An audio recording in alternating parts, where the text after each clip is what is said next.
Did y'all know that the yellow pencil was debuted here? The yellow pencil? Yeah, the yellow pencil. You know, number 2 pencil? Yeah. You know, that debuted in the United States at the World's Fair in 1893. Did y'all know that? Really? Yeah. Did not know that. Yeah, that's crazy. Hey, right here in Chicago. It did not. Oh, here? Yeah, right here in Chicago. Huh. That it wasn't the invention of it. It wasn't invented here. Right. Because it was invented, I mean, obviously years before, but officially the pencil as we know it in Paris by some dude. I didn't do that much research, but pretty dope, ain't it? That is interesting. It's very interesting, yeah. But today, we're not talking about none of that. We're talking about a different kind of pencil. Yeah, different kind of pencil. Sorry if I was a little blurred out, or either one of us was blurred out. But your boy had on manual mode. Anyway, if you could, please like and subscribe, follow us on social media. At 77 Flavors Shy, boom, everywhere. Boom. And if you could, go ahead and subscribe to this one right here. You know what I'm saying? Like, follow, tell people what's up. You know, pass it along. We doing the Chicago's Lord's work. You know, this is what we doing. Is this where our intro goes now? Normally. Okay, well, on the podcast. As our intro plays, let's see if you can guess what this episode's about today. Ain't no Comment. Intro. Ain't no intro. we getting right to the shit. Well, all right. You saw the title. But we talking about Maybelline. We talking about Maybelline. And here's y'all probably like, Maybelline. I'm gonna cut to the chase. It started right here in Chicago. Y'all probably like, get the fuck out of here. Yeah. But here's how it started. It started around 1915. 1915. Damn. Yeah, right. This lady called Mabel Williams, she was cooking. And really? She was cooking, yeah. She was preparing dinner, and she singed her eyebrow and her eyelashes. Wow. Yeah, she singed both of those. I've done that before. Yeah, so have I. And so she singed it, and what she did to fix it was she used Vaseline and coal powder and applied it to herself to touch herself up. That's not how it started. How did it? That was the idea. Let's tell you some more. We're back.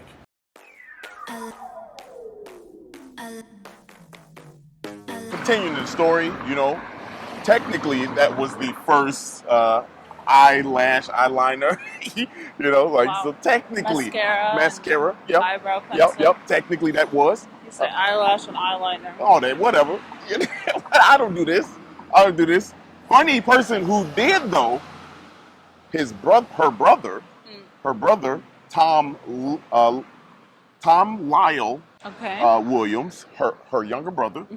He saw what she was doing and was like, "That's kind of fire." That was kind of fire, and he was like, "Let me help try to make this better." Yeah. So what he did was, he actually started to use his sets that he had for chemistry. And I was gonna say, was he like a scientist or something? Kinda. He must have been if he had chemistry sets. Yes, he wasn't a scientist. He was just a person that loved chemistry and shit like that. Okay. So he did that, right? And he tried to help make it better for her. So he started mixing stuff up. Wow. Now let me give you some history and a little background on who Tom Lyle was, okay? Okay. Tom Lyle was a closeted gay man. Okay. And at that time, It's hard to come out as a gay man, especially when bravado was at an all-time high. Right. You know what I mean? Men supposed to be better than women, yada, yada, yada, all that kind of shit back in the day, right? So he was closeted gay man. He had a kid by the time he was 16. a kid. And he was married. Wow. He was married to a lady around that time, okay? Still closeted gay man. But he wanted to help his sister out. And by the 20s, Yeah. he married his man, his partner, an actual life partner when he came out. So that's a little background on him. And the reason why that's significant is because right around... How would he have married him? Wasn't it illegal? I think they were just life partners. I maybe misspoke. I don't know. But they were together. They were lifelong partners, okay? His name was Emery, okay? Okay. The reason why I give you some context as to who he was is because Tom went on to make a line based off of what his sister came up with. He just perfected it and made it a little bit better. And guess what? He had a laboratory right by his house. They lived on the south side in Bronzeville, or on Prairie Avenue. Oh, wow. Yeah, they lived on Prairie Avenue. But he had a lab over at 4008 South Indiana. We were just there, blocks away from it. And he had a a laboratory in that area, Bronzeville, called it Maybell Labs.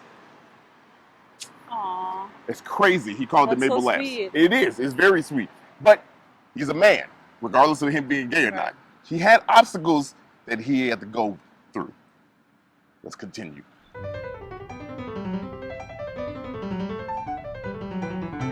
All right, so my man's came up with eyeliner and eyeshadow, and to make the women's eye look better. But he had to sell it. He had to sell it to women as a man, Right. regardless if he gay or not. You know what I'm saying? He sold it. His point was, he was like, yo, I think women should be more conscious of their eyes and what their eyes can do for them. So that's the reason why he wanted to create it. Yeah. And it was like an empowerment thing. He wanted the women have that power, right? But keep in mind, women in those days weren't thinking about doing makeup. They weren't doing makeup. They were like housewives and like the low on the totem pole. Hate to say that, but like those were those times. You know what I'm saying? So women didn't have that mind frame of I want to be beautiful and I should be beautiful and have this kind of power.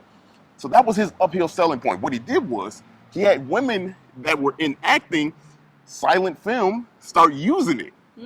They start using it in TV and all that kind of stuff. It took off. Long story short, it just took off, right? Because people were like, yo, I do look different. You know what I mean? Like, and he was using it. I think Revlon came out around the same time, I believe. I don't know. Like maybe the 20s? Yeah. I don't know. But he started using it himself. Yeah. And he was learning from his sister, Mabel. And so she was like teaching him how to do it. So he had like what this is doing for you, and people weren't really like knowing, hey, he's using it. Right. So they're looking at him like, you look different. And like, so he was trying to tell that to women. It eventually started to work, right? It started to catch on, and it like boom, like y'all, it boomed, like it blew up. And to the point they had to move locations, right? Okay. And as this nice big truck goes by, they had to move locations, right? And they moved locations because they had to manufacture more. And at that point, he ended up calling it Maybelline from lash brow iron is what it was called before. Oh. Yeah. So now it was called Maybelline. And the point was he wanted women to feel like they were born with it. I get to the point, but they had to move, right? They had to move. And so they moved from the south side to here, Edgewater. Yep. And they moved to a building that we are standing right in front of right now. This building right there. Wow. Oh, the one with the M? The one with the M. That is the original building that Maybelline moved to. The building is still called the Maybell Exchange. Yes.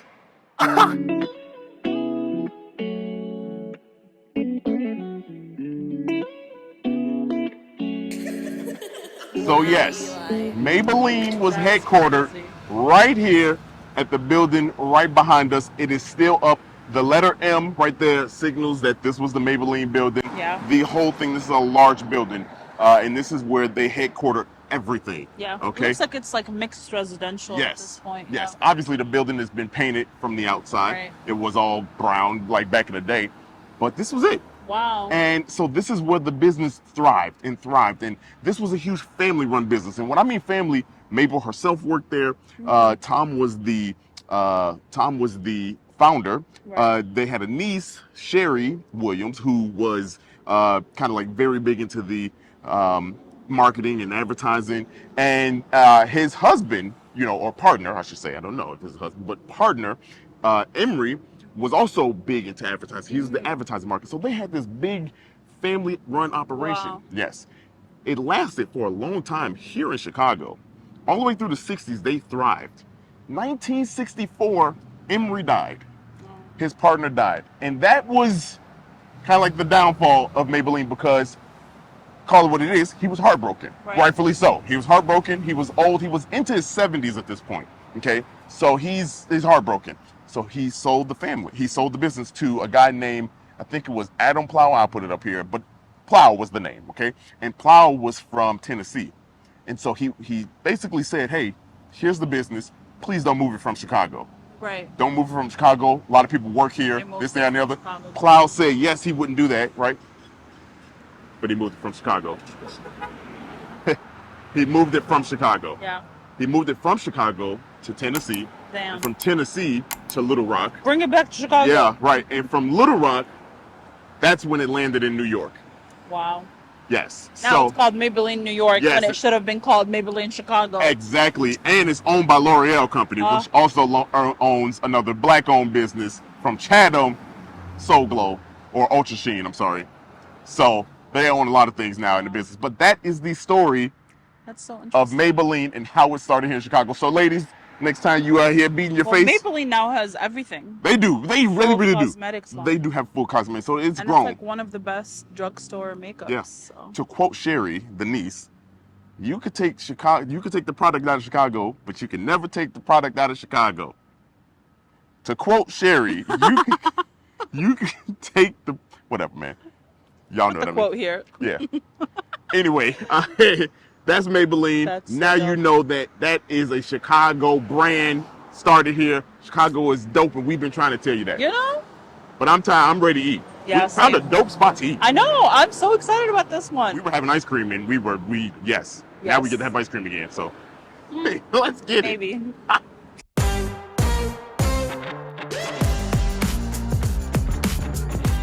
All right, so we just ate. Listen. Yeah.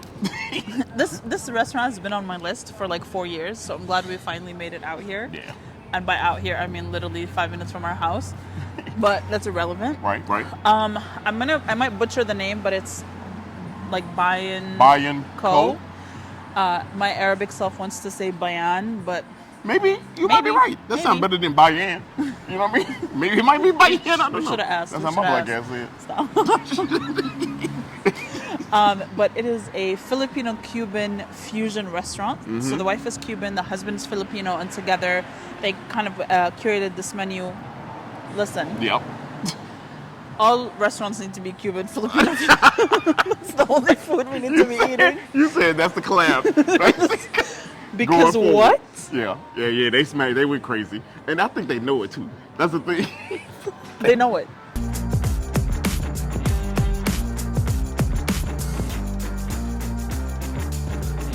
They know it. They know they went crazy. Like it's not too often that we be vibing with food like this, but we vibed with and this mind food. you, we were like, oh, we'll just get half of order, because like you can get half our full order of things.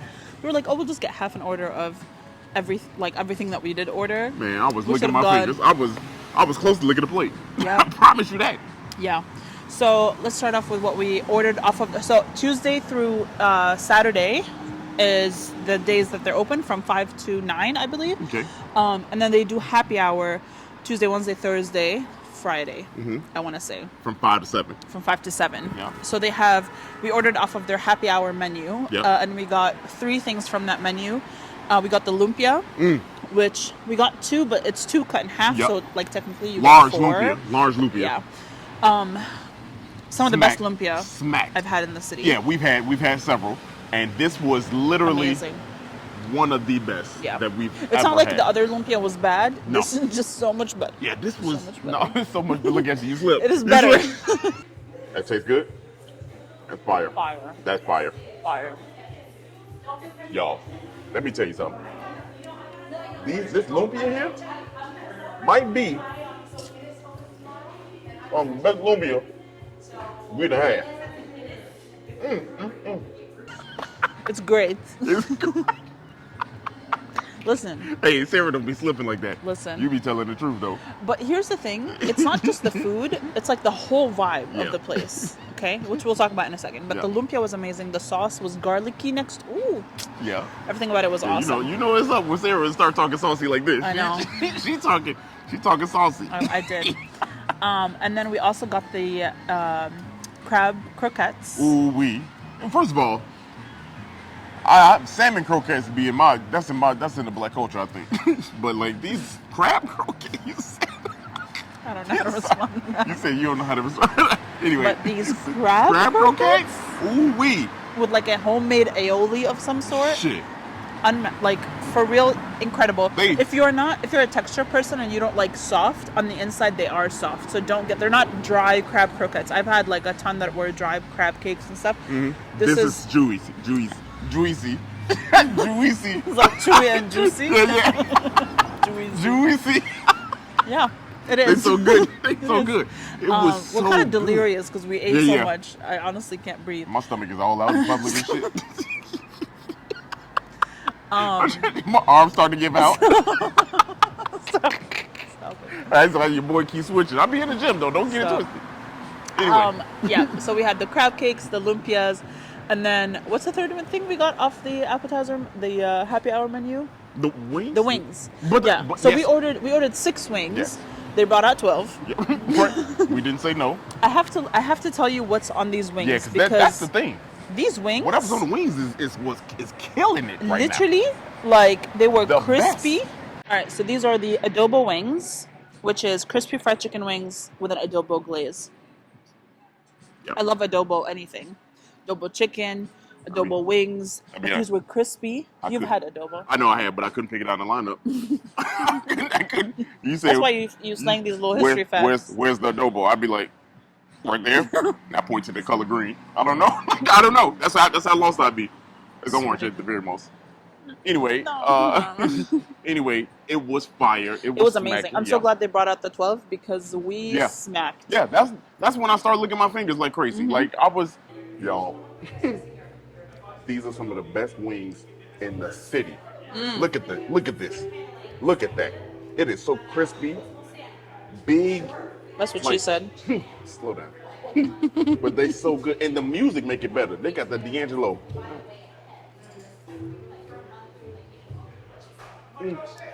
Make me want to sing. You know, it's good when Dario's dancing and singing to his music, to his food. It was candy yammed, candied, not candy yam, but they were candied.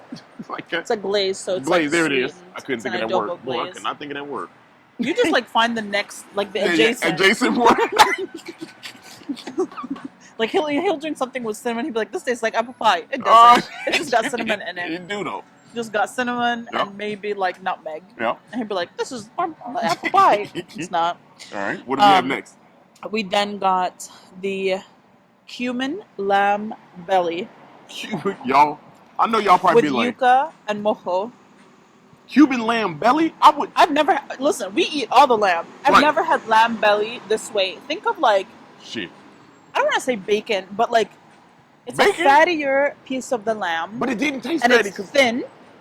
The way they cut it, it's so good. It's like thin and seared. All right, so it comes with yuca, which is a root vegetable. It's like a potato, basically. Right. And the mojo, which is like a lemon, garlic, herb. Yeah. I don't want to say chimichurri, but like that's the closest thing that I can think of. That's very close. It's like, all right. And then the next thing we had was the lobster fried rice. Ooh, y'all. This is different because all the trains are passing by today. They give you the big lobster tail. Yeah, so you got two lobster tails with lobster mixed into the like shrimp fried rice. It's basically but it's lobster instead of shrimp. So it's like you have the scrambled egg and the lobster fried rice, edamame and stuff like that. Yeah. It was smacking. Listen, not a single thing that we had. I was like, I could go without. Like literally everything we had, I was like, I'm so glad we got this. Yeah. I need twice as much. Yep. I'm glad we got the small orders because we could have went crazy. We did go crazy. We did go crazy. We fucked it up. The last thing we had. Oh, that was us. That was it. Yeah, that was the it. last thing. Yeah, that was it. We got 5 plates. Yeah. Of food, which y'all, is come here, man. For real. Listen, the vibe is dope. The music is amazing. The music is going crazy. The interiors are gorgeous. Your boy they do was have an outdoor. The D'Angelo. You were. There's an outdoor patio. It's really, really cute. They have a bunch of local beer and wine and stuff like that. Oh, yeah. They recently got their liquor license this year. Oh yeah. So they used to be BYOB, but now they with Mars. They got Mars coming. Yeah. What's the McKinley Park? No, what's the beer that you had? Hey y'all, this is Ruby's Tears. Here's the best part about this. It's from Mars Brewing Company.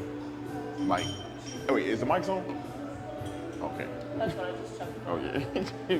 I had to make sure the mic is on, but Ruby's Tears from Mars Brewing Company. I think this is the little Mars logo right there. Yeah, look at it. Oh, actually, hold on. Even better, it said. Oh, yeah. There you go. Right there. Boom. But look at this. This bad boy good. Hold on. I don't know. Jewel? Angel hair. Angel Jewel. Jewel Angel. Some. Anyway, it was good. Is what I'm trying to Jules, say. Oscar. Yeah, it was fine. Beer. It was fine. Anyway, It was amazing. Anyway. Yeah, service is great. Take a shot and come here. Yeah. So if you like this episode, send it to someone you like, and support us. It's the best way to support us is to share it, like, comment, subscribe, do all the things that everybody asks you to do, but you never do because you're a hater. Okay? Oh, wow. Here we go. And if you are a hater, this is the podcast. get off this channel. Hey, the podcast really here now. We really here. You know what time it is. You know what time it is. 77 flavors of shot. You. Yo! Thank you.